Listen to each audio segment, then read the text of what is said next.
Puisque nous sommes tous Congolais, nous n'avons qu'une seule nation, la République démocratique du Congo, notre patrie. Nous avons le devoir de l'aimer et l'obligation de la faire développer à travers notre sens patriotique et nos belles actions. Chers patriotes, il est temps. Rejoignez-nous dans la campagne citoyenne et éducative de sensibilisation sur le changement de mentalité.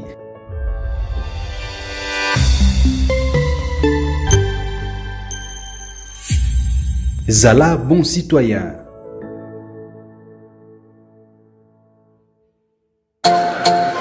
Quinoises et quinoises, pour tous vos besoins en smartphone, ordinateur, accessoires et prêt-à-porter, rendez-vous chez PKM Invest Shop sur l'avenue Colonel Mondjiba, numéro 4, commune de Ngaliema, référence rond-point magasin Kitambo, en face de la station Kobile. PKM Invest Shop, la référence en matière de smartphone, ordinateur, accessoires et prêt-à-porter à Kinshasa.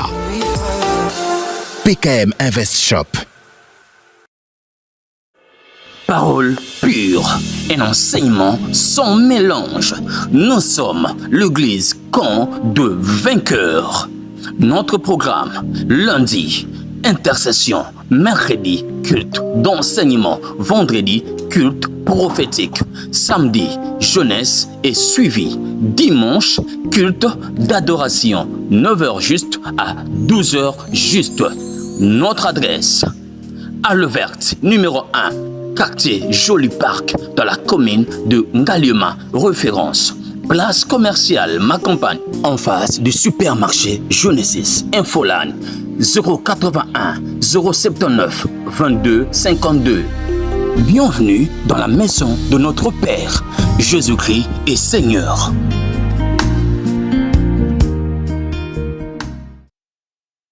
Soyez le bienvenu, fidèles téléspectateurs. Nous vous disons merci, chers Congolais. Topesi Binombo Temingi, Bino Batouba, Kolanda Bicho un peu partout dans le monde parce que l'émission est en direct sur notre chaîne YouTube Au Centre TV et Delcas Télévision. Émission est en direct dans la chaîne Angami Balé à YouTube Au Centre TV et Delcas Télévision. Plus tard, vous allez suivre cette émission sur Élysée Congolo Télévision parce que la chaîne a profité Élysée touché la KEP cette émission. Mais aujourd'hui, chers Congolais, quel que soit partout dans le monde, c'est une émission spéciale, je dis bien spéciale. Aujourd'hui, il y a interprétation des songes, des visions et des réalités au bois qu'on vivre. Ba songe lota kaya mabe, ba vision mona kaya mabe, ba makambo kutana kana ngona musala, makambo kutana na ngona libala, makambo kutana na ngona classe, makambo kutana kana ngo soko zana baninga. Les situations mona kezalaka inconfortable, ezalaka invivable. Makambo mona ka omitu naka pona nini ka ngande yela kangai. Pona nini ka ngani na kwazaka makambo. En bien, tona mabe, vous avez aujourd'hui le droit d'appeler, je dis bien appeler en direct, numéro ezali on les a affiché, okoyi ko benga na crédit normal, okoyi ko benga na WhatsApp, o bengi to koyambayo, to lekisio en direct prophète Élisée Zanabiso awa, opposé mutuna na yo, a ko interpréter songe na yo, a ko expliquer yo makambo kutana nango par l'aide du Saint-Esprit et de Dieu tout-puissant Jésus-Christ Nazareth oyo azali maître naye, azali mokonzi naye, pe mokonzi na biso. Alors, aujourd'hui, c'est l'occasion spéciale. Bino Batouboana Poto, vous avez des réalités, vous avez des problèmes. Peut-être dans votre église, bah, personne interprétation, vous avez conviction, vous avez convaincu. Ensemble, avec nous, dans cette émission, vous pouvez appeler. Pourquoi les autres, c'est l'émission spéciale? Parce que c'était un thème, Tobandaki, où ils allaient les 3 factures inévitables de l'homme sur terre. Les 3 factures à payer inévitables qu'un homme est censé payer diront vie na ye na se ya moi. Prophète Élisée abandaki na la maladie. Alobi ete tout homme oyo abotami na mwasi na mobali na parcours na ya se ya moi, il faut abela kaka. Ata kobela ya makasi te, mais il doit quand même koleka na nzela na ya maladie parce que nzoto esalema bongo, il faut bela. Atama mutu pasi mwanini. C'est une facture à payer. Aussi longtemps que vous vivre, il faut bela. Tout homme sur cette terre, il faut Akoma, vieux. Il faut que la vieillesse, il faut zoyer. Parce que c'est une facture à payer. Ce commune à 40 ans, 50 ans, 60 ans, il faut comme vieillesse. Mais expliquer qu'il n'a pas la vieillesse, c'est une bénédiction. La vieillesse, c'est une bénédiction. L'avantage de la vieillesse, c'est un nini. Ce qu'on a moins en Zambie. Il y a aussi les désavantages. Pourquoi bato bakoma kaba vieux te? Pourquoi bato bakokola te? Pourquoi bato? Baza comme on vieillesse on dit que c'est l'isumu. Faut pas que de basa la bébé elle, ba mi changer longi, bacha ba mastic, bacha ba so ba buchu, bacha so ki ba bilo kwa na nyonso. Pourquoi bato bakoki ma vieillesse? Pour na nini? Est-ce que la Bible bato baki ma vieillesse? Bato so baza sepela ba mona liwana bango ba comme vieux. Troisième facture, prophète Élisa Lobaki, c'est la mort. Tout homme est censé mourir. Il faut akoufa. Ce qu'on akoufa, c'est qu'il faut l'enlèvement. Tant qu'on y est sur le matin, la mort ou éviter l'iwa. Mais aussi longtemps qu'on a la maquilla na maï, il faut akoufa. Comment un enfant de Dieu doit mourir? Ba mort précoce ezali. Ba liwa oyo ba tu ba provoquant ngo ezali. Il y a des gens, bango moko ba miluke la kabaliwa, ba mi koti na banzela o écourter vie na bango. Expliquer ki awa. Ndenge nini baliwa ekomaka. Quels sont les signes? Oyo la kisakete muto azo vivre mais aza candidat na liwa. Nazu moi temps ya ko résumer parce que tant on peut se malobeza po bino bo bengi ya répondre. Mais à cause ça la moi synthèse muke, bo comprendre l'importance de l'émission à l'élo. Bino bato nyoso boyo qui les trois factures inévitables dans la vie d'un homme sur terre. Émission spéciale, interprétation des songes et des réalités au bino boako vivre. Prophète Élisée Kongolo, na sali moi synthèse. Mais na zongi selo maloba. De quoi landa ki bisote? Na point liboso, deuxième point, na troisième point. Na moi synthèse. Bato ba retenir nini na ba point nyonso avant to fongola téléphone pour bato ba benga. Batu na mituna na bango ba expliquer ba songe ba kuta na kanango ba réalité ba lien ba famille na bango okana ko interpréter et ko sambela pour na bato ba sana ba problème. Regarde qui sur la maladie que ça va facture au photo futa. To conseil qui peut bato qu'il faut éviter comme là ka ba kisinanda ku biso moko. Tozana ba minganga oyo Nzamba pesa pe maele toza pe na ba minganga o bazo salela soloka o babomaka pe bato. OK. To pekisa ki pe bato ko kende kozwa biloko ba tradi praticien o to ebaka dose te. Yo zana 5 litres makila nozo kende komela bidon ya biloko ya bololo ya 25 litres. Ba tradi praticien o ba exagéra. Ka exagéra. OK. Biloko wana ezana ba conséquences. Doit y la vieillesse, pourquoi va te belé, bazo vieillir les sous-soutés?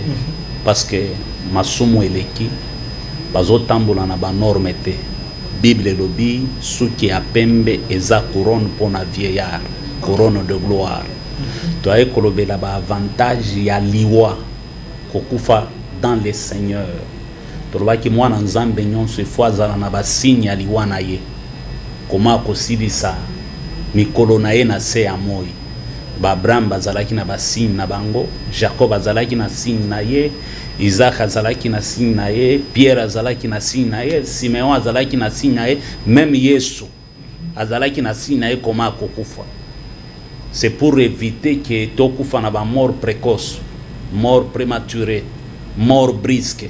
Tango zana ba signe na yo à chaque fois liwa ya esprit de mort ekoya okoki ko brandir ba signe wana en disant ceci que on s'est trompé adresse.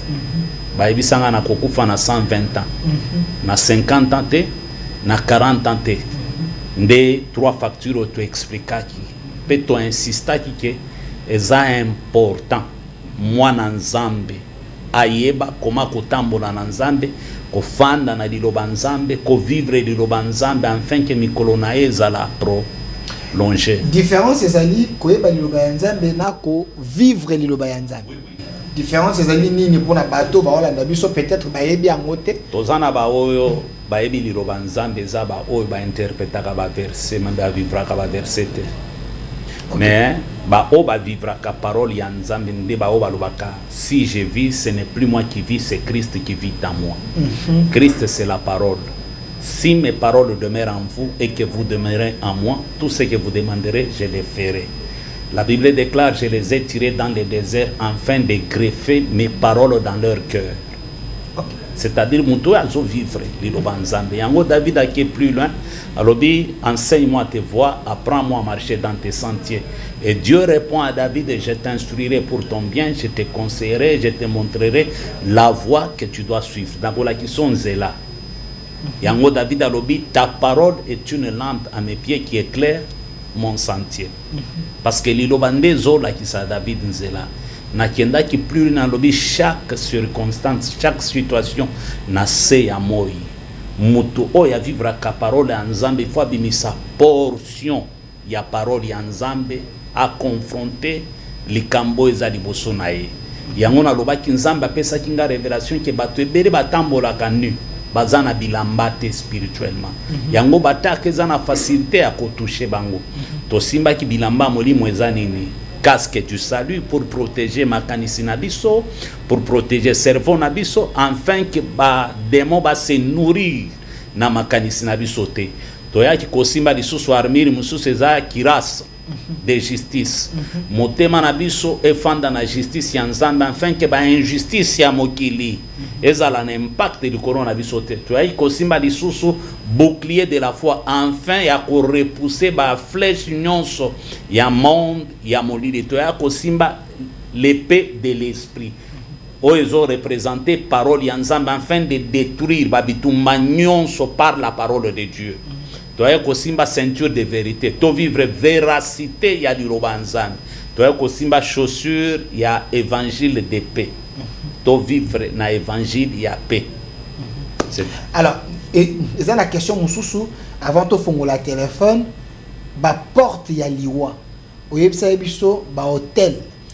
Ba hôtel c'est comme bakenda kana ba hôtel bani et ça peut ba porte d'entrée.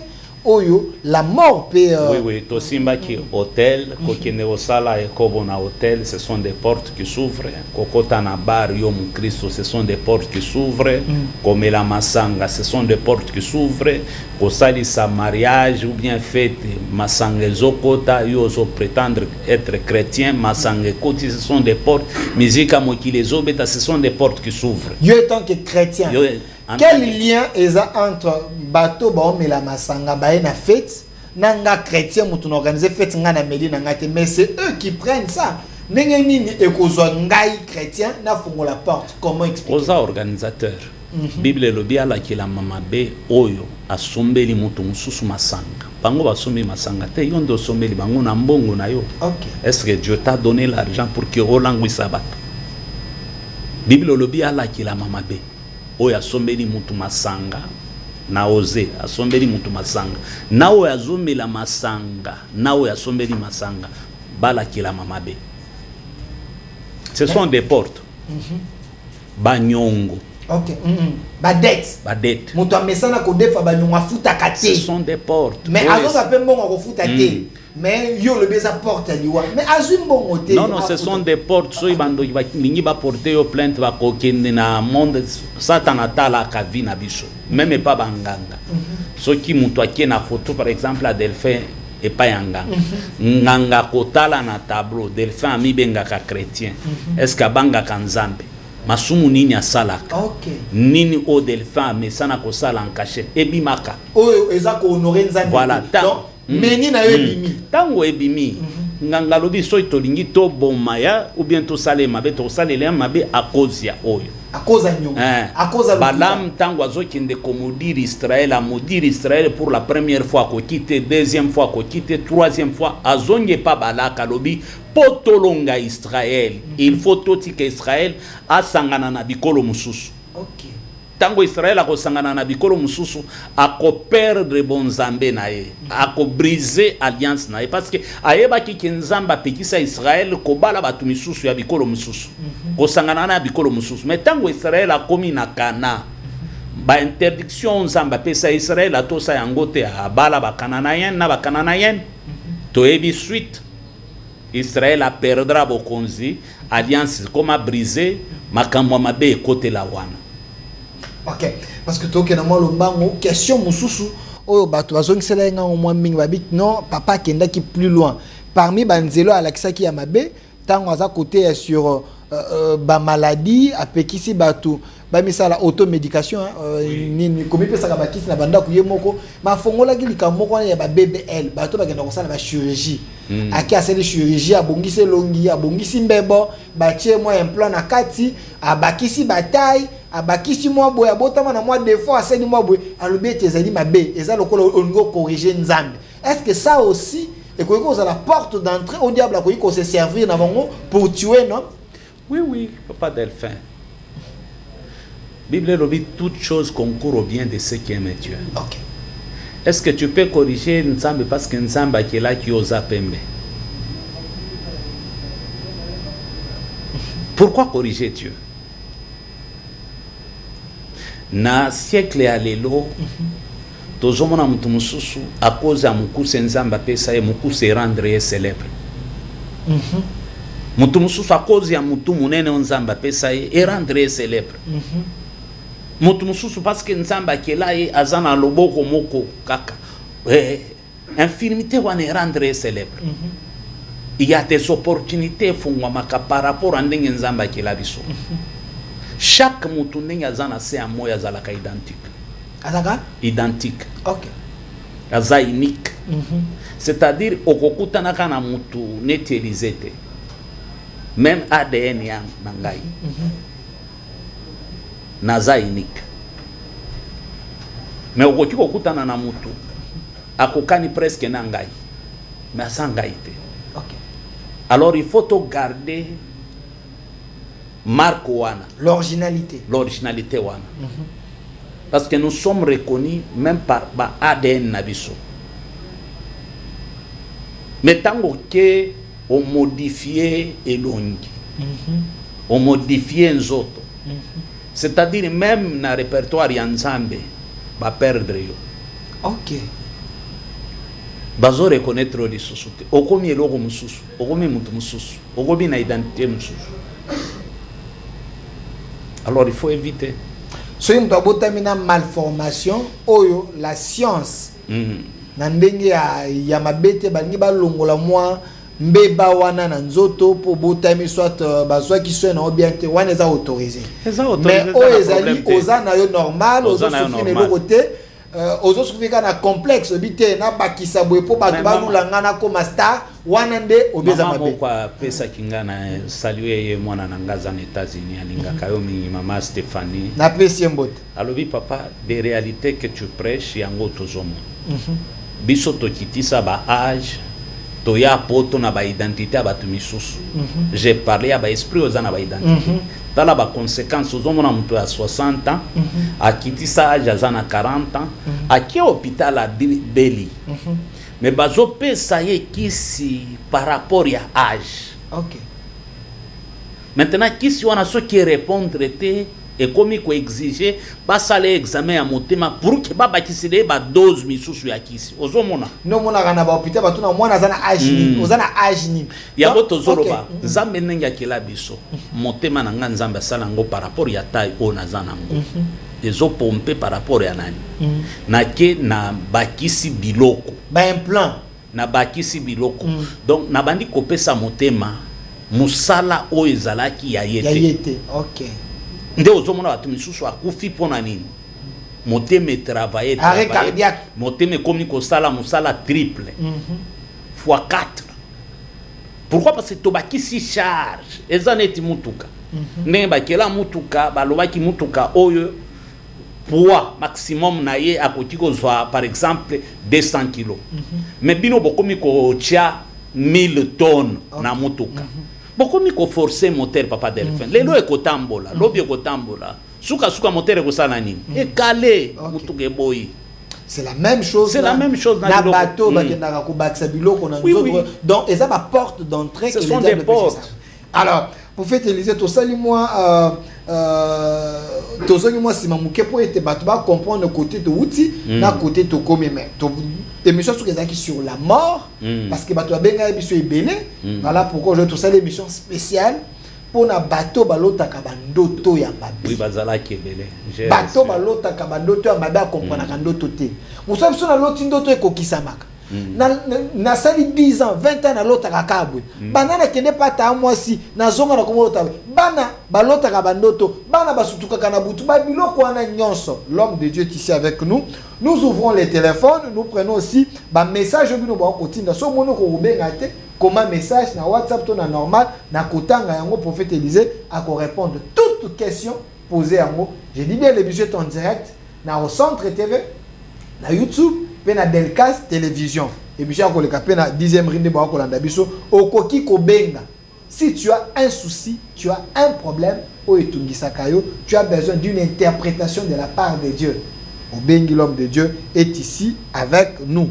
Numéro ezali wana 082 091 0506 082 091 0506 soit libanda plus 243 oche code obengi. Merci na bandeko bazali déjà ko bipete benga mbala moko toko yamba pena to bandi ba pela avant pour comme na suka te oh non émission katani nengeni yango to bandi l'homme de Dieu est ici avec nous.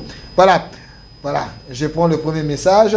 Salut prophète Élisée, vous avez parlé de porte de la mort. Est-ce les tatouages fait partie des portes qui peuvent stimuler les diables à nous accuser chez Dieu? Oui, ce sont des choses démoniaques parce que Zaba pacte à Makasi. Je crois que Simba Yango na deuxième sujet, il y a vieillesse. Ok. Tosimba qui va tatouage, chaque tatouage au mutwabe qui sakamakile bima. Que Zaba pacte, misuzo ba signa ba pacte inconsciemment. Ok. Ce qui est dans les Lévitique, azolo bela azope qui sabatatouage joana. C'est biblique. C'est biblique. Dans les Lévitique, azope qui sa kotobola zolo parce que dilo quoi n'est alaka significatif. Kotobola matoi 4 fois 5 fois, c'est significatif. Na Israël mutuso ya toboli bitoi 4 fois 5 fois, c'est-à-dire aza esclave. Mutuso ki ba toboli zolo aza esclave. Mutuso ki azolo ta chaîne. Akangi singa na lokoto la chaîne na lokolo. C'est-à-dire à confirmer qu'il y a des esclaves éternels. Ceux qui ont ba vaudou, nyonso, ba béninoise nyonso, o ba kota na secte wana ya vaudou, balata ka ba chaîne wana. Ok. Pour na ko identifier secte na bango. Donc de la chaînette, as esclaves éternels. Donc a déjà lié dans le col. Oui. Ok, c'est un langage spirituel. C'est un langage puis azo confirmer. Ça se faisait en Israël. Ok. Yango tozolo baba o basala ba tatouage eza ba porte misu ba fongola moni mutu asambela ba ke ba tatouer nyoka lion ibu soit image ya mwasi toi artiste ne moi dinga mingi abipo dina na immortaliser abeti tatouage na awa. Molobelo mobi que non, na chaque tatouage maquillé bimaka. Ce sont des pactes. Maquillé bimaka, ça veut dire quoi? Ngana tatoué mais maquillé bimi. Ce sont des pactes. Et tiens un lien na les. Tozana ba pacte verbal. Ok. O ba pacte za maloba. Tozana ba pacte de sang. Ok. Tozape na ba pacte o esane makaparti ba vœu. Ce sont des portes o efungomaka. Donc bandeko ba betsa ba tatouage. Les longs ambassades bango grâce bakoti ko se racheter OK kala ba machine a ko effacer ba tatouage za la kate lelo ekoma okoti ko ne ba effacer au tatouage masi abeta ki makile si bimaki attaque ba effacer est-ce que il a nécessairement besoin d'une prière Dieu oui il y a une prière spéciale. Dieu est capable à ko briser ba pacte nyon se salimaka parce que l'âme ya mutu batama na makila. C'est pourquoi à chaque pacte ya makila le diable vole l'âme. Ok. Alors, ne n'oubliez pas, ma bien na bandi bapel avant. Ne n'oubliez pas. Bazo continue copier. Yozo siligani ngakoto bamisu bazobenga nga bengi yo atuni est-ce que za prophète Élisée so viwe zanga provenga osoka mongo talobi OK na linga na vérifier akati. Voilà, ne bipez pas. Tolobi bien que l'émission d'aujourd'hui est la spéciale interprétation des songes, spéciale interprétation des visions au monaka, spéciale interprétation des faits oyo kutanaka non monsieur alo takate makutanaka na ba problème na vie aye bakate pona nini kangai donc ba spectacle mabe ekomelaka yo ba situation mabe ekomelaka yo okendaka soke musala babandi confiance à un moment confiance esili babengani yo papa de fait faut pe osunga batu. OK. Il y a des songes où il y a des révélations où il y Nous avons peu de songes où il y a des avertissements. Okay. Nous avons aussi des songes où il y a des fausses informations. Que Satan a payé pour la division pour semer doute. Par exemple, tout le monde a à l'autre pasteur n'a pas or, il y a pasteur n'a été. C'est un démon à la télongia pasteur. Satan a utilisé parce qu'il y a des délivrances na ezakuna. OK. Ndengeni mutakolota un pasteur un oint de Dieu diable à la télongina. Au moins que c'est pas delphin. C'est que ça oint de Dieu. Non, il se transforme en ange de lumière. Est-ce que Samuel azalaka oint de Dieu, prophète Samuel. OK. Mais magicien, femme magicienne, femme sorcière a invoqué Samuel na Lilita Samuel abima solo la na Saïd. Ogolobani. OK. Voilà, mais tous les allées belé, Batouba ko bipé, ne bipez pas. Voilà, un message est ici. Bonjour, on a habité. Bonjour, bonsoir, ton demi on bonjour, prophète Élisée. Est-ce l'encodia? C'est un lien qui peut ouvrir les portes de séjour de mort ou c'est une bénédiction liée à la tradition familiale? L'encodia, ce n'est pas une bénédiction, c'est une malédiction et puis c'est la sorcellerie. Parce que c'est lui qui... bénédiction traditionnelle. Ce n'est pas une bénédiction traditionnelle, c'est lui qu'on donne les kodia. D'abord, il doit sacrifier sa famille, ses enfants pour s'occuper des enfants d'autrui. Il faut attendre ça, bana banoko, bana batata mwasi, mais yaye. Il faut sacrifier bango. La priorité, oui. Il y a venu qu'on change. Il doit d'abord s'occuper des autres. Bon, il y a un dernier. Mais t'as là, on va vivre, il change. OK. Il ne prospère même pas pour ses enfants, mais pour n'abattre sous. Pourquoi on dit que Kindo Kimoko? Oh, il faut servir famille. C'est ce qu'on appelle la servitude. C'est la servitude. Yé moko na mwasi na ena bana na bazo bénéficier na richesse wana te. Ba privilégié za ba oyo ya libanda bana banoko batata mwasi. Pourquoi? Parce que ba pesi pouvoir ya famille ata zote kama kala ko progresser mais il faut partager en gros. Tala bato ba nyonso bazana ko dende dépenses zalaka. Ça ce n'est pas une bénédiction. Est-ce la tradition, ils appellent porte, il y a l'iwa, il y a mabé, il y a makamo mabé dans la vie d'un homme? Oui. La tradition? Oui. Tradition, ils apportent. Je te donne un exemple. Dans la tradition, tous à la ranango. Mobali akufi. Bakeba kati mwasi suki.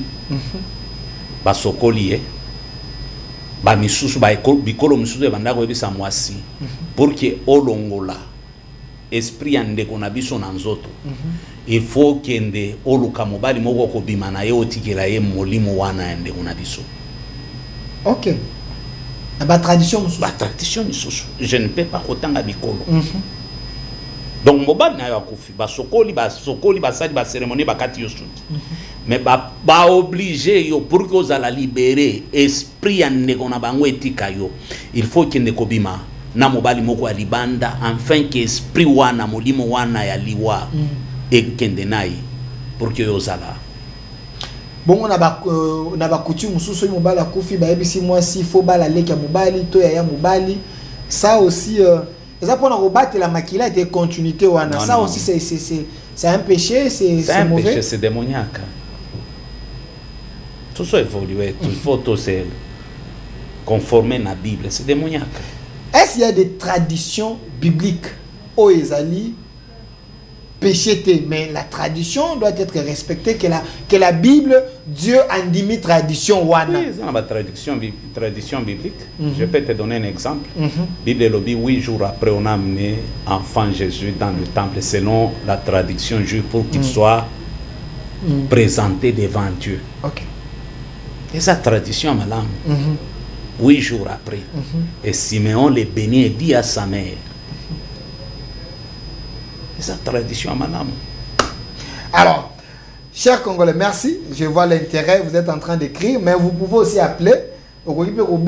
Allô, prophète Ayambio, le Bili Kamunayo. Peut-être Bishiko Zali, Ozana Batu Pembe, no mono lo babayo kabakamuno. Benda nata Pembe. Bimata libanda kota na chambre, benga poser problème na yo. Prophète Élisée va répondre à toutes vos questions. On est en direct ici. Bino Batubana Poto Boko Benga Pe Nanzela YouTube Wana. Plus de 243 au Bengi opposé question na yo. Alors ici, on est en train vraiment de parler. Prophète Élisée Kongolo, vous êtes un homme de Dieu, mais je ne suis pas content quand tu dis que Shuriji Ezali Mabe, ce que Botama n'a surplus Yaminu, un dentiste à qui a l'ongolo lino surplus. Est-ce que Zali chirurgie à malam ou à mabé? C'est parce que l'on a eu son abandélité. Pour le voyer, ça n'a pas malformation, moussou. Bakoki ko réajuster ango, ko corriger ango. Toboy neti o ba chirurgie à ba implant, o papa Delphin loba qui koba qui sabilo par rapport à monter manzamba pesayo. O pesa monter ma charge te. To kondana ki wana kondana ki elongi na yo eza kutumalamu yo susi na yo kokana kaka na bianse basala yo elongi ya bianse. C'est-à-dire oluki identité mususu. Tu te crées des problèmes même spirituellement. Voilà. Salut prophète. Je suis intéressé dans cette émission. Je suis intéressé dans cette émission. Mais j'ai fait un songe plusieurs fois. Je sors avec ma fille aînée dans les songes. Mais sur le plan pratique, ça ne peut même pas me passer dans l'esprit. Comment expliquer ce genre de songes? Une bonne question. Je vais interpréter avec le discernement de Dieu. Ce n'est pas ta fille aînée. Ok. C'est une femme qui est du côté de ta mère, qui est dans la sorcellerie. Oh, y'a là ta que l'ongi a fille aînée na yo, pour na ko détruire vie na yo. À chaque rapport sexuel, na femme de nuit, il y a des semences, il y a pauvreté, il y a blocage, il y a colère, il y a instabilité, il y a maladie. Oh, yekota kasuki ozala ki muto a prière ba ko refroidir vie à prière na yo. Ok. Soki ozala ki na badon ba ko bloquer badon na yo. À travers mari de nuit, na femme de nuit, ba bloquer quand même finance ba baby misala. C'est une sorcellerie ça à côté à famille na yo. Côté à bo maman, o ezo combattre yo. Tu verras que oza mutu moko très intelligent, mayeli. Mais ba pesa yo kanda moko o eza normal. Tu as un bon cœur. Et ba tu ebele ba exploiter yo, ba futa yo à monnaie de singe. Vina yo fallait ozala mutu moko kende musika, mais ba bloquer yo kaka. Voilà. Salut Ndeko Delphin, je suis très content pour cette émission spéciale Bossala Kabouye. Moi, dans mon travail, je suis un homme apprécié par tout le monde, même mon chef m'apprécie. Mais quand je fais les songes, je vois toujours mon chef être en colère contre moi. Une bonne question. Nazolo ba place ozo sala na boîte ozo sala bazo apprécier yo parce que oza mayele oza bien mais za boîte moko mondo qu'il te zali chef na yo asiliki la kayo parce que boza côté mon côté. OK. Malobi na boye boye. Mais dans les songes oui. Dans tout le chef Azali c'est comme ça se passe. OK. Nzamba le rêve révèle l'état d'âme ya mutu. Ne bipez pas. Soko benga mbala moko to yambi au prophète Aloba, arrêtez de biper. On est en direct, on est en train de prendre voilà Ezokota Ebele ebele Salut de Godalphin, prophète Élisée Congolo.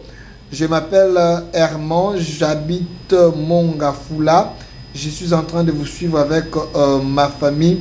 Nous avons besoin de... Nous avons besoin des nuits paisibles. Voilà, nous avons besoin des nuits paisibles. Chaque nuit, nous faisons des songes, moi et ma femme, turbilents. C'est-à-dire, ba âme nabino, ba kanga yango na ba prison spirituelle. Okay. Votre maison est tentée par la puissance de la sorcellerie. Tout autour de vous, il y a une puissance de la sorcellerie. Mais bokoki kosambe la ndenge Bible zoloba. Boye. Butu na ngai, pongi na ngai, ekozala pongi ya kimia, parce que Nzambe azobatela ngai. Et je déclare en tant qu'homme de Dieu, les lobokola la bien.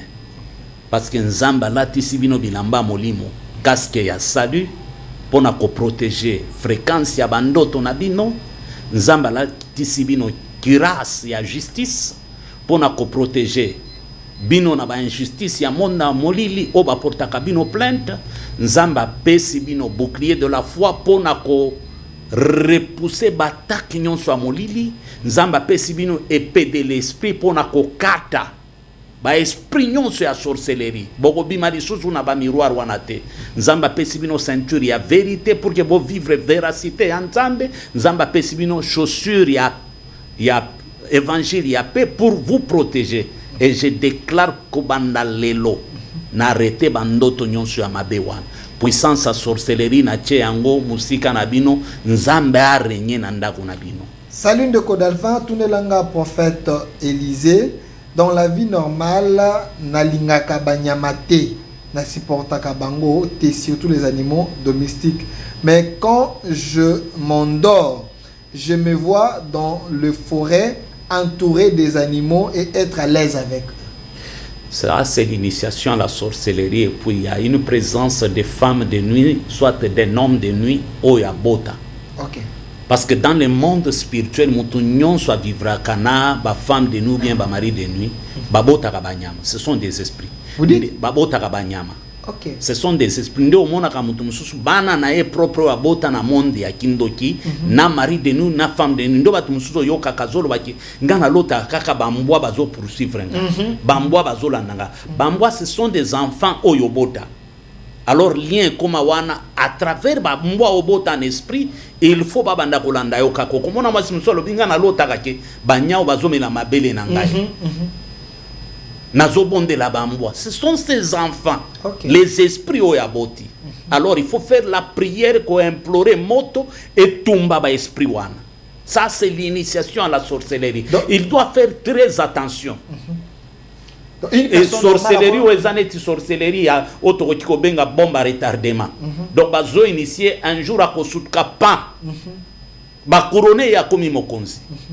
Parce que la sorcellerie commence toujours par un rêve. La sorcellerie commence toujours par un rêve. Salut prophète Élisée. Tant on a lalaka na lotaka na makolo nanga nazana ba pota ya minene zela nanu tozolo bapona muto na ebite so ya zamwa so ya zamo bali ko banda lelo to retirer âme na yo na monde ya kindoki wana. Okay. Bakomona yo lisusu te ozala invisible, indestructible, invincible. Bamona kaka makila ya Yesu. Pensamba fongola yo misu. Mutu oyo akotisa yo na monde wana. Nzamba fongolo lelo misu omona ye. Pe na briser pacte na lien nyonso ezalaki na yo na ye. Au nom puissant de Jésus-Christ, tu es libéré. Amen. Prophète Élisée, na lotaka nazana ba pota ya minene. Et mes pota na lotaka nazana ba pota ya minene.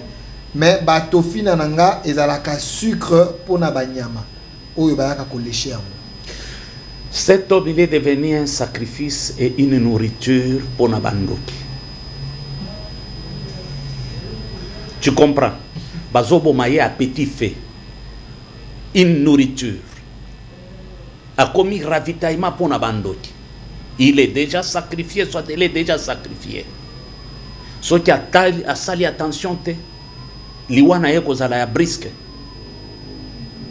Parce que bandoki soki bazoboma mutu barécupéraka nanu elilingi ya mutu. Spirituellement babomi yo, physiquement bako créer maladie moko le jour okokufa, bako zela peut-être okauka, okomaneti likayabu afin que ba consommer yo. Alors il doit faire très attention. Ça fait très très mal. Alors ne bipez pas. Donc ça ina somme. Comment mutakolota doto azana bapota minene les banyama bazoya c'est le roi sucre. Est-ce qu'il y a des gens comme ça? Zonga na Bible. Job azali na bapota partout. OK. Ça signifie quoi? La Bible nous parle de la lèpre.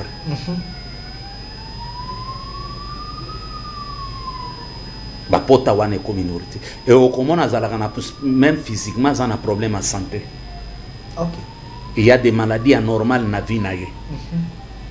Des maux de tête exagérés. Problème à la tension. Problème à sucre. Donc il a des maladies inexplicables. Nde batu omonaka yemoko akotiko zalata na 150 maladies. Yemoko. OK. Yemoko. Dès que vous avez l'opportunité, nous avons un prophète sur ces plateaux qui est en train d'interpréter vos songes. Merci na bandeko ba koma okokipe ko benga to yambayo toko tanga message na yo.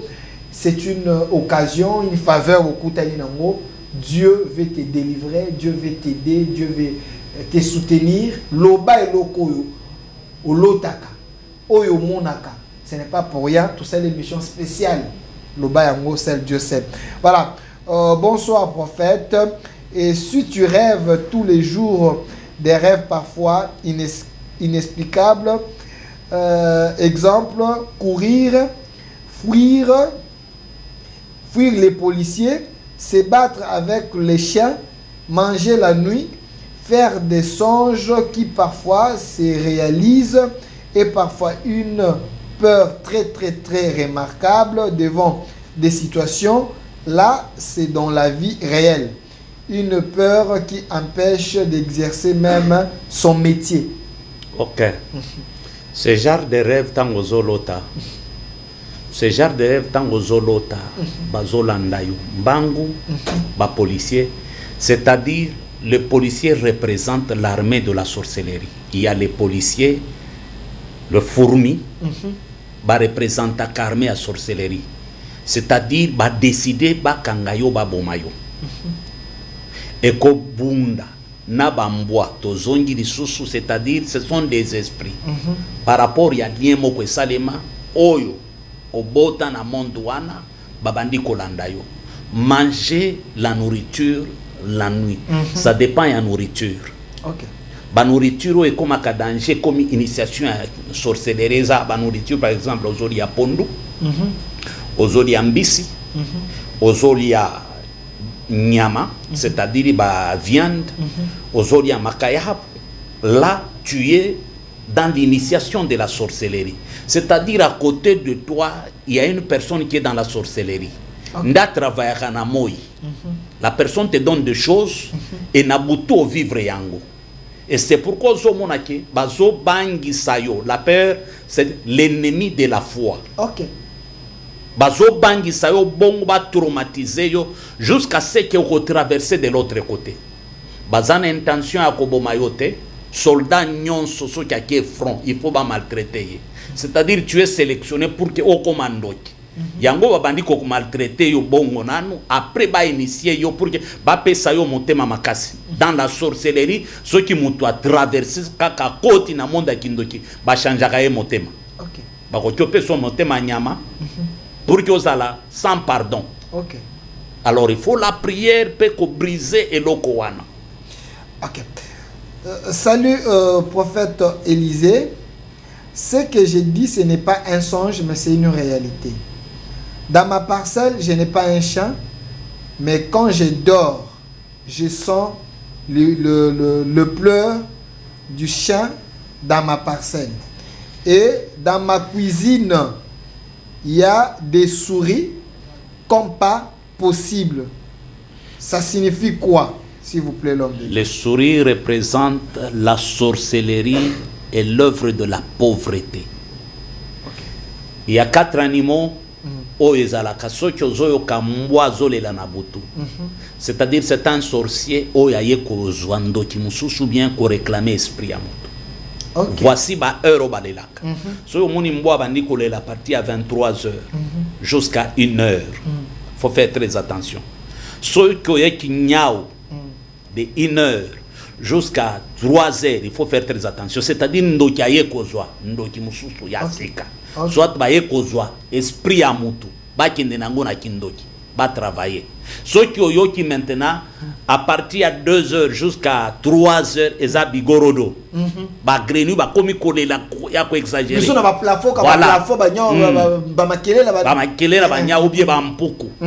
Ba kenda ka plus loin, misusu ba baluka ba moustique. Ok. Ozomona na ndaku ba moustique, ba komi ko sala ba makele le moko, soit to komi komona toza 3h du matin.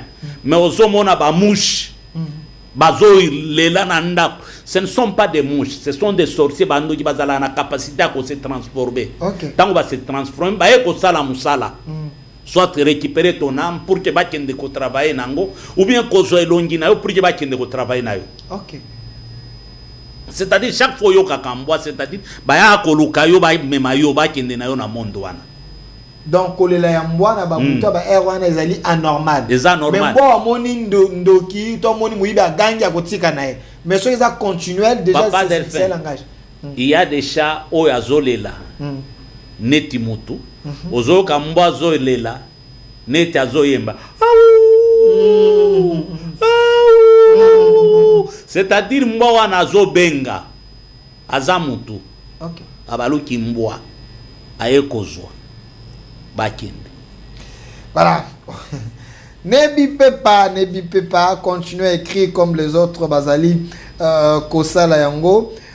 Salut prophète Élisée, j'ai beaucoup d'habits, mais si je vois un songe, je me vois avec un seul habit. Ces songes, ça fait plus de 7 ans. Ça fait plus de 7 ans. Je comprends. Et photo eba biwa neza en lambeau qu'ils nous écrivent ça en lambeau ou bien ça uniforme ou bien ça habit à couleur nini.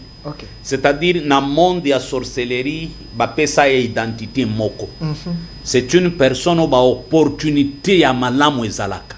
Mais na vie na ya za na vie ya ba œuvre inachevée. Akoki ko fournir ba effort so ki alingia simbelo kwa munene pour que destin na ye changer ou bien destiné na ye fongwama et beba akaka. Ba pesa ye identité ou comprendre ba prisonnier bazalaka na elamba moko teni moko aza prisonnier. OK. Ne bipez pas lelo pour kanika message beli kamiso bazobanga ke ba yoka ke bon à la fin le prophète va donner son numéro, à la fin il va donner son numéro et puis je vais demander na batu nyonso yo. Demain, je vais faire un culte spécial pour que Naya Mbabango. Tu repères sa message, Anna. À la fin, le prophète va donner son numéro. Somon Obeng en direct au Loba. Continuez à envoyer seulement des messages. Nous allons lire vos messages. Mais à la fin, il va donner son numéro. Juste après l'émission, vous pouvez Obeng personnellement. Somon Obeng en direct. Loba songe nayo. Loba problème au coup de nango. Loba les difficultés aux aïe nango. L'homme de Dieu, il va prier pour na batunion. So bazan na ba problème. Awa na émission. Il y a Lelo, oh là là, téléphone, bah, message, Ali, Kokota. Ndeko Delphin, émission Kitoko, mais prophète Élisée Asunga, Bisso. Je suis marié, mais avec ma femme, on a fait plus de 7 ans, Tozali, Namouanate. Je suis viril, mais je n'arrive pas à aller au-delà d'un coup. Je m'excuse, mais... Est-ce que le problème c'est Je vais m'arrêter, mais l'attaque il a un message. Ok, je vais l'aider. Cette personne dans le passé a brisé Motema Mutomoko. Et la personne avait des liens avec le monde de la sorcellerie. Il y a une malédiction qui est suspendue sur la personne. Il faut briser cette malédiction pour que Nzambe azonga na vinaye bazongisele bana. Bible le dit, je remplacerai les années. Ok. Makasi na ye kinda na Mutomoko a blessé Motema, a promettra. Ok. Mais a réalisé mutu wana azalaka mutu oyo azalaki na source ya bamai. Makambo nazolo be eumeli ayebi. Donc, automatiquement, il est viril, il se limite à un coup, il ne peut pas aller au-delà. Donc, il y a une réclamation sur il y a lien sa postérité. Oui, oui. Il faut, à la fin, il faut appeler le prophète. Donc, vous avez besoin sincèrement de la prière. S'il y a une chose que les hommes et les femmes, c'est un moment d'intimité. Alors, si pour toi c'est un problème sérieux, mon frère, il faut vraiment chercher la délivrance. Alors, prophète Élisée, prophète, quelqu'un m'a dit qu'il a un problème. Ça fait plus de 8 ans. Quand il commence une affaire, au début, l'affaire va fleurir et peut si bien. Mais après un temps, il se retrouve à zéro. Il faut faire un équoia. Équoia, c'est que équoia, penata mon bon, à à zéro. Il doit encore chercher l'argent pour recommencer l'affaire. Est-ce c'est un problème spirituel, manque à management ou bien comment? Tozana bato bachela bango esprit à œuvre inachevé. Donc bakoki kobanda makambo ekomaka na suka te. Quelles sont les causes? Ceux qui sont chrétiens ou chrétiennes, il faut vérifier. Parce que bato baibaka importance ya dîme te. Okay. La dîme nous protège, la dîme sécurise notre vie. Bible lobby apportez vos dîmes et vos offrandes dans la maison de l'Éternel afin que la nourriture ne manque point. Nzamba qui est plus dans le lobby n'a qu'au dévorer ou ya dévora kabino. Na ko menacer o ya menasa kabino. Mutu nyonso za na monde ya business il faut azala na respect ya dîme. Okay. Monde ya business il faut azala na respect ya dîme. Il faut vérifier ce qui mutu wana respecta ka dîme, ce qui aza fidèle na engagement na ye pa ya Nzambe. C'est parmi biloko ekoti ko combattre esprit wana ba œuvre inachevé.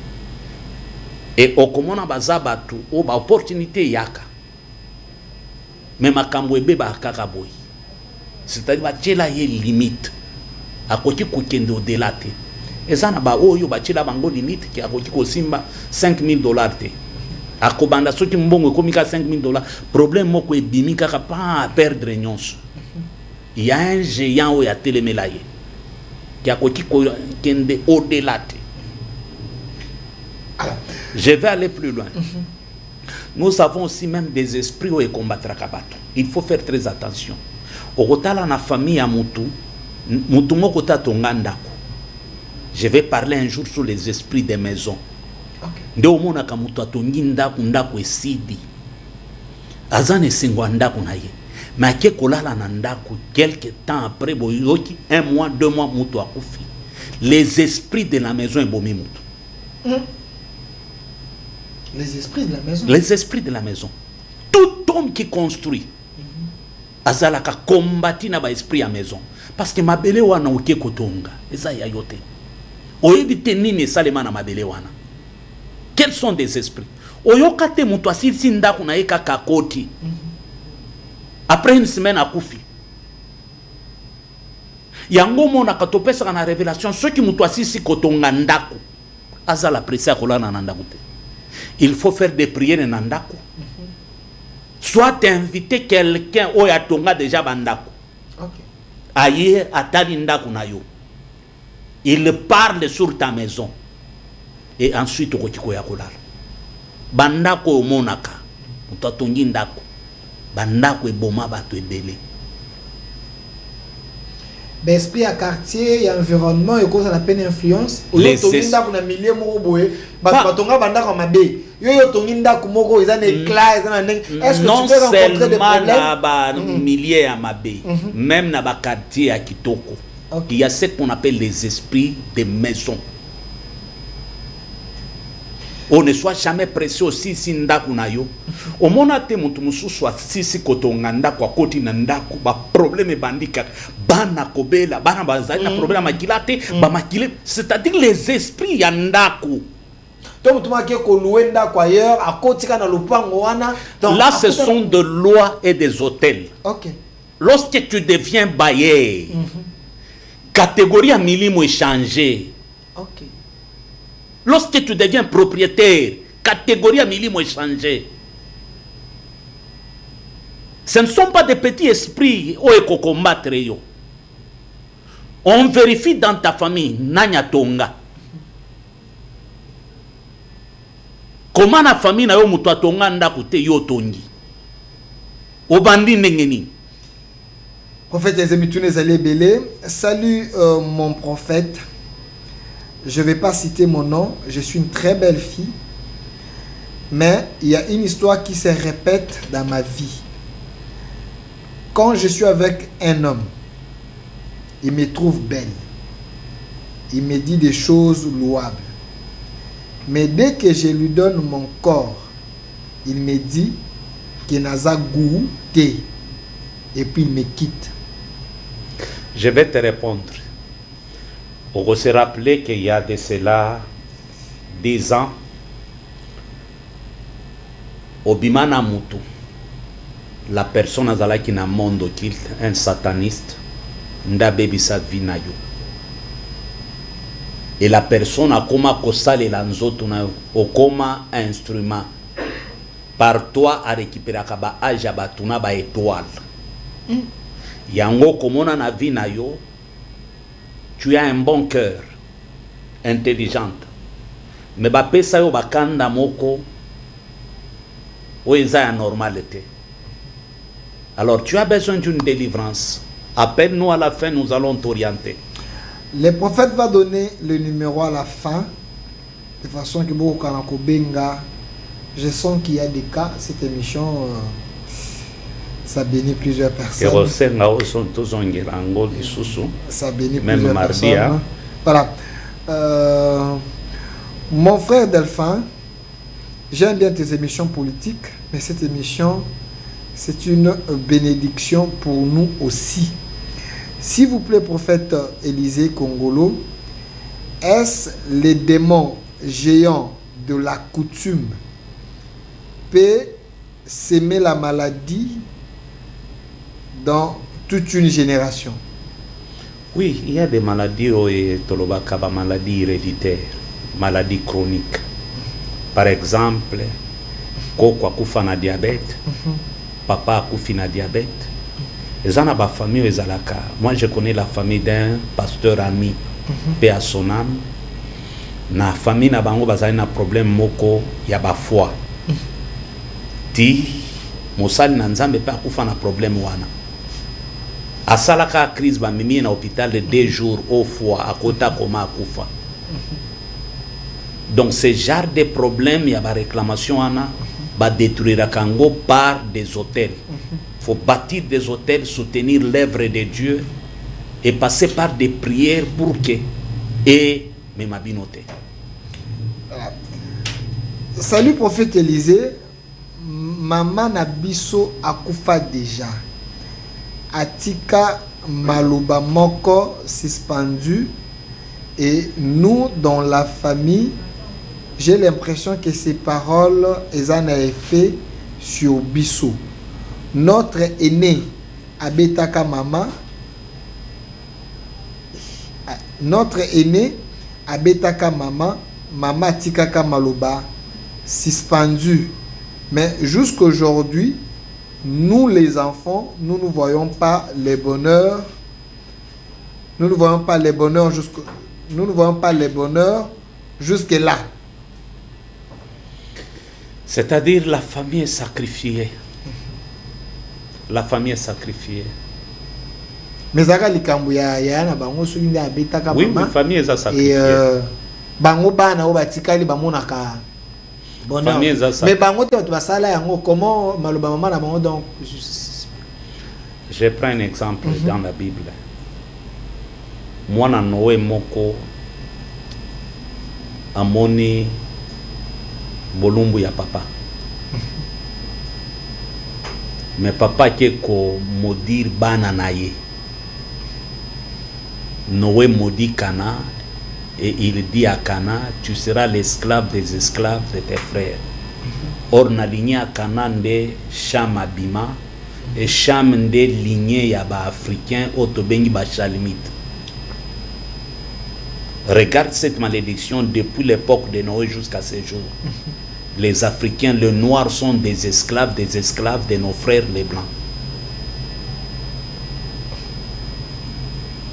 Monde entier au monaka et se partagé à partir de Bana Misatu ya Noé. Moko, Nde, grand-père, Yaba, européen, Omususunda Bimisa, même ba chinois, ba asiatique. Moko abimisa ba noir. Metala ba noir, ba pays d'Afrique nyonso, ba zalaka kaboui. Regarde même les ba premiers citoyens africains. Ba kota quand même na ba monde wana ya ba maçonnique, ce sont toujours des esclaves. Au mona ba maçonnique ya poto ba développer ba mboka na bango. Mais ya awa na Afrique baza bato il faut ka ba nyoko la peuple basa la biloko moko ezanga tina. Pourquoi? Parce que baza ba esclave ya ba esclave. Voilà, on est à la fin, je prends juste ce dernier message. Salut Ndeko Delphin. S'il vous plaît, j'aimerais que le prophète m'aide. Je suis une fille qui est dans les vingtaines. Je n'arrive pas à passer toute une journée sans coucher avec un homme. C'est un désir qui me monte dans le corps chaque jour. Est-ce c'est un désir normal ou c'est un problème? C'est un problème spirituel. Vous avez nécessité de délivrance. J'ai déjà délivré une personne déjà comme mariée. Il y a Zalaka par jour pour qu'elle se sente à l'aise. Fois bimana mibali 5-6. Azana pouvoir mon akosenga bango mbongo te so ya lobi na robimana yo. Ya robimana yo. Après délivrance na ya bala. Donc bah désir incontrôlé à sexe, ce sont des démons. C'est un problème. Ce sont des démons. Et ça battu ba salama bongo son corps et ça monte naturellement. Ce sont des démons, ce sont des esprits. OK. Donc il n'a pas na batu misusu ba plus loin. O baza ba sirène. Tozan ba sirène des eaux, sirène des forêts, sirène ya désert. Batu misusu ba yaka na moti baza ba sirène. OK. Nde bazala na ba posta wana ya makasi. Bazala kana esprit ya séduction moko isifika ka ata la mobali. Je mwana moko ya zana poto. Ya zalaka so tali nzoto na za muke za mabe. Mais so alobi na robimana mobali yo na robimana mobali. Un jour aki aye komeka ebisi batu nyonso ke ngai ifo na kweka na papa Élysée. Aye komeka nga zimbongo plus de $3,000 bodimbi sanga tient na partie intime na yala linango. Et fait des choses que ceux qui na simbika kambongo wana c'est fini. Aye komona ngai. Biso pe batuto tima na molimo. Aye na mbongo, mbongo babo ya kango te papa Delphin. Aye na mbongo, na ebisi OK simba mbongo na yo moko. Tango simbi mbongo j'ai pris makamonyo sa préparaki na butu e baby. Mbongo eza na maboko na na sisi prier na tumbi biloko nyonso après na ebisi ezo mbongo chana sina zimbongo na bende yango na chiango asili kya bandi kotomboka nda bandi ko confesser talanga na zaboyi na zana kindoki na ngai fonctionnaka na sex bo oza mutu ali boso ya résister ngai tala pasteur kingani tala mutu kingani mais ata confesser nga na kobanga te na sina zwi mbongo na tiango wana na koloba Kristo na kolia yango. On fait Élysée Congolo. Il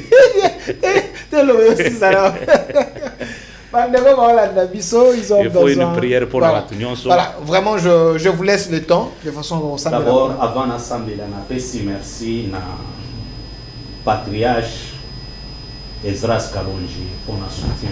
C'est vraiment un père pour moi qui me soutient beaucoup. Même avant l'émission à l'élo. J'étais en prière, c'est lui qui a prié pour moi, il m'a dit des choses, va, tu verras ça. Yango na zomon. J'ai béni aussi mon père spirituel, pour la soit ça, et révérend, docteur, pasteur Zachary Kabindi, et représentant égal de la grande communauté NCD. Merci. Je vais prier pour la batuñon sabando tomabe. Nzambe na représenter batu nyonso oyo yo nzambe odelivra ngai na leka na nzela oyo pendant 4 ans na banda kolota kaka ndoto moko chaque butu nakufi naza na cimetière naza na bawei nazotambola na matanga nazolela nazomimona na cercueil nazomona bakundinga pendant 4 ans yo nzambe ndo odelivra ngai. Je te connais oza nzambe odelivraka batu nyonso baame na bango ekangama na monde ya kindoki na libere yango ndenge oliberaki Pierre par un ange, ndenge olibera Paul na Silas na libere bango na modir bandoki nyonso basanakana na baame na baesprit ya bato na nzela ya moto bakor na bango ba âme na bango ezala sanctifié purifié même ba esprit na bango. Éternel Dieu na modir ba occultiste nyonso o ba travaillaka na bakor ya basi pona ko voler ba étoile ba destiné na briser lien wana alliance nyonso na briser yango au nom de Jésus-Christ de Nazareth. La Bible déclare, il envoyant sa parole et sa parole les guérit. Délivre-nous, Seigneur, et nous serons délivrés. Guéris-nous, et nous serons guéris. Sauve-nous, et nous serons sauvés. Nzambe mutu nyonso alandingai. Oya banga kikoloba. Azana ba problème. Kaka ni na zoloba. Oya zana ndako azolandangai. Ke ba demo ba tikaye. Je déclare zoto na yepe la moto elamba na yepe la moto kiti afandi yepe la moto ba démon baganga batikaye au nom puissant de Jésus-Christ. Botika ba Nzambe, botika mwana mwasi oyo, botika mwana mobali oyo, botika mabala, botika santé, botika mbongo, botika bandako bato, botika ba ministère abato au nom puissant de Jésus-Christ. Ma commune Zoloba ne pensez plus aux événements passés. La mort, elle vient de passer. L'occultisme est passé. L'instabilité est passée. L'échec est passé. Ce qui est devant vous, c'est la gloire, l'excellence, le miracle, la puissance, la stabilité, la guérison, la délivrance, le changement au nom puissant de Jésus-Christ. Soyez bénis matériellement, financièrement, spirituellement et même moralement au nom de Jésus-Christ de Nazareth. Je rends tout ce qui était impossible dans votre vie possible. Tout ce qui est invisible visible. Que la gloire de Dieu soit matérialisée dans votre vie. Je bénis le Congo. Je bénis le premier citoyen. Je bénis cette chaîne. Je bénis tous les chrétiens du monde entier. Au nom de Jésus-Christ de Nazareth. Amen. Amen, amen, amen. Nous sommes à la fin. Le numéro de contact pour la bande de cours, on a privé pour des songes, pour l'interprétation, pour des besoins spirituels. D'abord, l'obitozanaki, Koyoka Sonité. Micro. Koyoka Sonité, adresse Nabisoeza, place commerciale, ma campagne. Allée verte numéro 1. Programme na biso eza de 9h à 12h. Après kilt na koyamba moto nyonso. Yaka tosambela nzamba kosunga yo. Bato nyonso bazolanda ngai. Peut-être olandaka ba émission kende na chaîne na ngai Élysée Congolo TV. Okokuta ba prédication ba kilt na biso ba enseignement ya kitoko. Okokuta yango kuna o s'abonner pour que ozala en actualité ya comment tout sambelaka, comment tout salaka msala, ozala na moi connaissance ya ndenge tout salelaka nzambe. Que Dieu bénisse. Numéro nanga eza 081 079 22 52 081 079 22 52 Yasuka 081 079 22 52 Nzambe apambola bino mingi. Benga ngai na koyamba yo na suka. Yo peso ki olingi o soutenir émission o tozana posa na yo koki ko soutenir na quelque chose soit to bengi papa Delphin ou bengi ngai pour que o foute la biso émission tozanga te ko enseigner bana Nzambe. Nzambe akozanga kosala yo bolamu te. Que Dieu bénisse. Merci prophète Élysée Congolo. Il a donné son numéro, vous pouvez appeler et il va vous recevoir koyamba appel na yo boko solola boko yo kae. Koyoka kilote, koyoka sonite, diable comme ça mutema na yo kilote, kobenga te, non. Appelle, pose les problèmes, bisi kozali on va prier. Ce qui s'agit là bien soyez église, il y a que église ezali non problème, tu na place commerciale na ma campagne, culte ezali lobby na 9h, bakoyamba batu nyonso ezali ya mafuta te, ya mai te, ya pilipili te, ezaka kombo ya Yesu, bate yo Yesu, bazwi la sambeli, obimi okei, nzamba sali na vie na yo. Tant prophète Alobi, Soko Kogi ko soutenir émission, ça veut dire quoi? Cette émission est une émission payante. Je les reçois, à la fin, ils me payent. C'est un espace commercial. Au lait à foot en bon, on a eu, yo ko foot et ka émission. Oui, comme le prophète a contribué à $1. Samedi prochain, to mardi prochain, ou les cas, ou à côté, à le banzam. Nzamba kota la côté, outi, bateau batei, bateau bapambwami, source bon et bimi, nzamba robo sanate. Parce que biso na télévision, c'est vrai à télévision, mais commercial, et quand la ilobate, et quand la caisse, vous comprenez, c'est un peu ça. Donc vous avez mon ensemble tout isami, vous pouvez aider. C'est toi qui insistes, nga nazara une intention au kata nanga parce que charge l'équipe. Oh kokata il ne veut pas qu'il na kata mena suka. Tokobima wala ndingambo. Okokata te nzamba ko telebisaka ba héros bazali bala nzambe bazalo ba ko soutenir l'émission de façon ya côté tano akopambola mabote belé so kati to ça merci bango ke mardi to zala wapo to continuer kaka mardi 16h vers 20h on va recevoir le prophète Élysée, il va continuer na émission yo muto pesa ki bandoto te ko pesa su bandoto ko benga to benga la numéro apesi. Il va recevoir ton appel, Bokosola. Merci à vous. Merci à l'équipe qui m'a accompagné, M. Massounda, qui était du côté de la réalisation. Et notre côté régie finale, la Faïda, derrière la caméra, Faïda, Nzamba, prophète Élysée, Apambola, Anozo, Mobali, Abalayo. Bolim, Bolim Bisangai, Nazako Lobango, Tozana Faïda, Awa, moi si Kitoko, moi c'est à Moseka, je précise bien. Moi si à Moseka. Moi si à Biazali, Awa. La commission T. Tolingi peut aventurer. Aventurer peut-être. Moi c'est bien. Moi c'est que je précise. Très belle fille. Un faible commencement. Ba faible commencement. Yo ya kazala ya koko. Tolingi ba moyen. Merci Germain derrière la caméra. Merci à vous. L'émission est déjà en direct dans le centre TV de l'Écas Télévision et Élysée Congolo Télévision. Merci à vous. Au revoir. Parole pure, un enseignement sans mélange. Nous sommes l'église camp de vainqueurs. Notre programme, lundi, intercession, mercredi, culte d'enseignement, vendredi, culte prophétique, samedi, jeunesse et suivi, dimanche, culte d'adoration, 9h juste à 12h juste. Notre adresse, Allée verte, numéro 1. Quartier Joli Parc, dans la commune de Ngaliema, référence.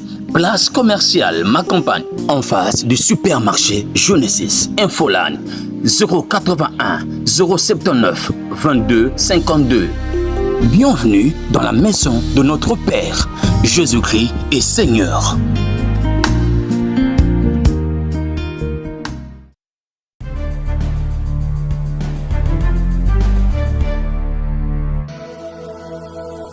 6e rue. Ma télévision